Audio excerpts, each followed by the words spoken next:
Okay, now the next step you can either do with charcoal black petal dust, which is a matte dusting powder, or you can do it with the black gel color.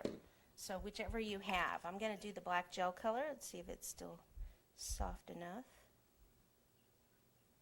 Okay, let me put a little bit more in here because it's a little dried out. Okay.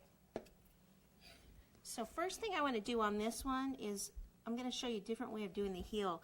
What you can do is you can actually just paint it like this instead of rolling a piece of fondant across. So I just like to show you different options. Okay, so you could do that there. We could do it right across the front here also.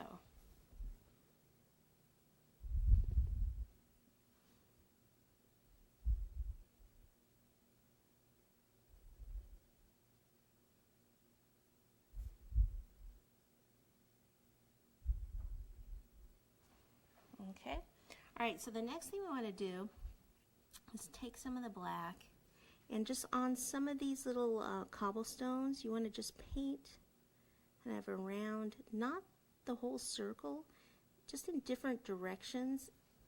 And I like to keep using the brush so that some of the, sometimes the black part's a little bit more faded.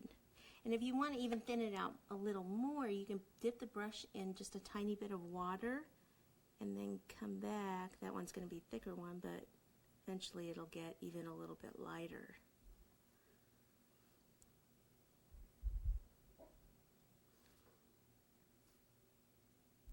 But you can see where I'm following some of the raised areas. Yeah, I was going to kind of look back and look at it. It looks pretty well.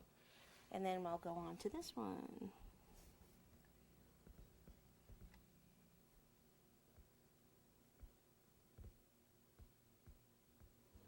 And see, I'm not doing every single one either. I'm skipping some.